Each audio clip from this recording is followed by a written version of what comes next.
కాంగ్రెస్ ప్రభుత్వం 6 గ్యారెంటీలో భాగంగా అయితే ప్రజాపాలన కార్యక్రమం అయితే కొనసాగుతుంది. దీనికి సంబంధించి అయితే గత నెల 30వ తారీఖు నుంచి 6వ తారీఖు వరకు అయితే దరఖాస్తుల స్వీకరణ కార్యక్రమం అయితే కొనసాగుతుంది. దీనికి సంబంధించి వాళ్ళైతే 6వ తారీఖు అయితే ఫైనల్కి అయితే వచ్చాము, చివరి అంకానికి అయితే రావడం జరిగింది. ప్రస్తుతం దీనికి సంబంధించి మనం రాజన్న సిరిసిల్ల జిల్లా వేములవాడ మున్సిపాలిటీలో ఉన్నాం. అసలు దీనికి సంబంధించి ఎన్ని దరఖాస్తులు వచ్చాయి, దీనికి సంబంధించి పూర్తి సమాచారం తెలియజేయడానికి మనతో పాటు మున్సిపల్ కమిషనర్ అన్వేష్ ఉన్నారు. ఒకసారి వారితో మాట్లాడుతుంది. సార్ చెప్పండి, ప్రస్తుతం అయితే చివరి అంకానికి అయితే రావడం జరిగింది. అంటే ఎన్ని దరఖాస్తులు వచ్చాయంటే ప్రస్తుతం ఎలా ఉంది, అంటే దీనికి సంబంధించి ఏమైనా పొడిగించే ఏమైనా ఉందా? కొంచెం సోషల్ మీడియాలో సైతం ఏంటంటే కొంత ప్రచారం అయితే కొనసాగుతున్న నేపథ్యంలో ఏం చెప్తారు సార్?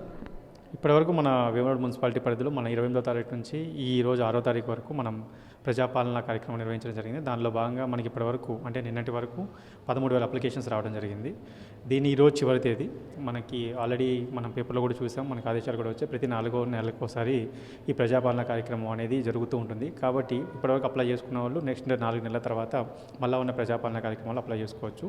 ఎవరు ఇబ్బంది పడాల్సిన అవసరం లేదు. ప్రజెంట్ ఈ రోజు ఎండింగ్తో దీన్ని ఆపివేసి ఇప్పటివరకు వచ్చిన అప్లికేషన్స్ అన్నీ కూడా ఆన్లైన్ క్రోడీకరించడం జరుగుతుంది. ఓకే అండి, ప్రస్తుతం అయితే వాళ్ళ చివరికి వచ్చింది కదా, అంటే దీనికి సంబంధించి అంటే క్రౌడ్ ఎలా ఉంది, అంటే రద్దీ ఉందా, అంతేగాంటే టైం ఏమైనా కేటాయించారా, అంటే ఎంతవరకు వరకు తీసుకుంటారు సార్? రోజు నార్మల్ టైమింగ్ అంటే 6 వరకు మనం అప్లికేషన్ తీసుకుంటాం. అదేవిధంగా ఈరోజు కూడా 6 వరకు అప్లికేషన్ తీసుకుంటాం. మన దగ్గర ఆఫీస్ కౌంటర్ ఉంది, ప్రతి వార్డులో కౌంటర్ పెట్టాం. అదేవిధంగా ఈరోజు 2 వార్డులో వాట్సాప్లు కూడా నిర్వహించడం జరిగింది. సో ప్రతి వార్డులో కూడా ఈరోజు కూడా అప్లికేషన్ తీసుకుంటాం. 6 వరకు ఎన్ని అయితే అప్లికేషన్స్ వచ్చాయి దానికి మనం కన్సాలిడేట్ చేస్తాం. ఓకే, అంటే దీనికి సంబంధించి స్పందన ఎలా ఉంది, అంటే కొంత ప్రచారం అయితే కొనసాగుతుంది, అంటే అకౌంట్ నెంబర్స్ లేవని చెప్పేసి అయితే కొంత ప్రచారం జరుగుతుంది. అంతేకాకుండా కొన్నిటికి సంబంధించి అయితే కొన్ని కాలమ్స్ అయితే లేవని కొంత ప్రచారం జరుగుతుంది. దీనికి సంబంధించి ఏమైనా కంప్లైంట్స్ ఏమైనా వచ్చాయా, అంటే ఇంకా ఎలా ఉంటే బాగుంటుంది అని ఏమైనా సజెషన్స్ ఏమైనా వచ్చారంటే ఏం చెప్తారు సార్? ఇప్పటివరకు మనకి ఎటువంటి కంప్లైంట్స్ రాలేదండి. సజెషన్స్ కూడా ఎవరు ఇవ్వలేదు. అందరూ సద్వినియోగం చేసుకుంటున్నారు. మనకి ఏవైతే కుటుంబాల సంఖ్య ఉన్నాయో కుటుంబాల సంఖ్య కంటే ఎక్కువే వచ్చాయి మనకి అప్లికేషన్స్. సో జనాల రీచ్ అయ్యింది, ప్లస్ ప్రతి ఒక్కరు అప్లై చేసుకున్నారు.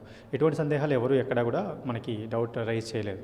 ఓకే, అంటే ప్రస్తుతం అయితే ఇదైతే కంప్లీట్ అయింది కదా, నెక్స్ట్ ప్రాసెస్ ఏంటి సార్? అంటే నెక్స్ట్ ఎలా వెళ్తున్నారు, ఎలా ముందుకు వెళ్తున్నారు? అంటే దీనికి సంబంధించి చాలా దూర ప్రాంతాల నుంచి సైతం ఏంటంటే అప్లై చేయడానికి అయితే ఇక్కడికైతే రావడం జరిగింది, సొంత ఊర్లోకి అయితే రావడం జరిగింది. అంటే నెక్స్ట్ ప్రాసెస్ ఏంటి, అంటే దీనికి సంబంధించి 100 రోజులు గడువు అయితే పెట్టడం జరిగింది ప్రభుత్వానికి సంబంధించి అయితే, అంటే ఏం చెప్తారు?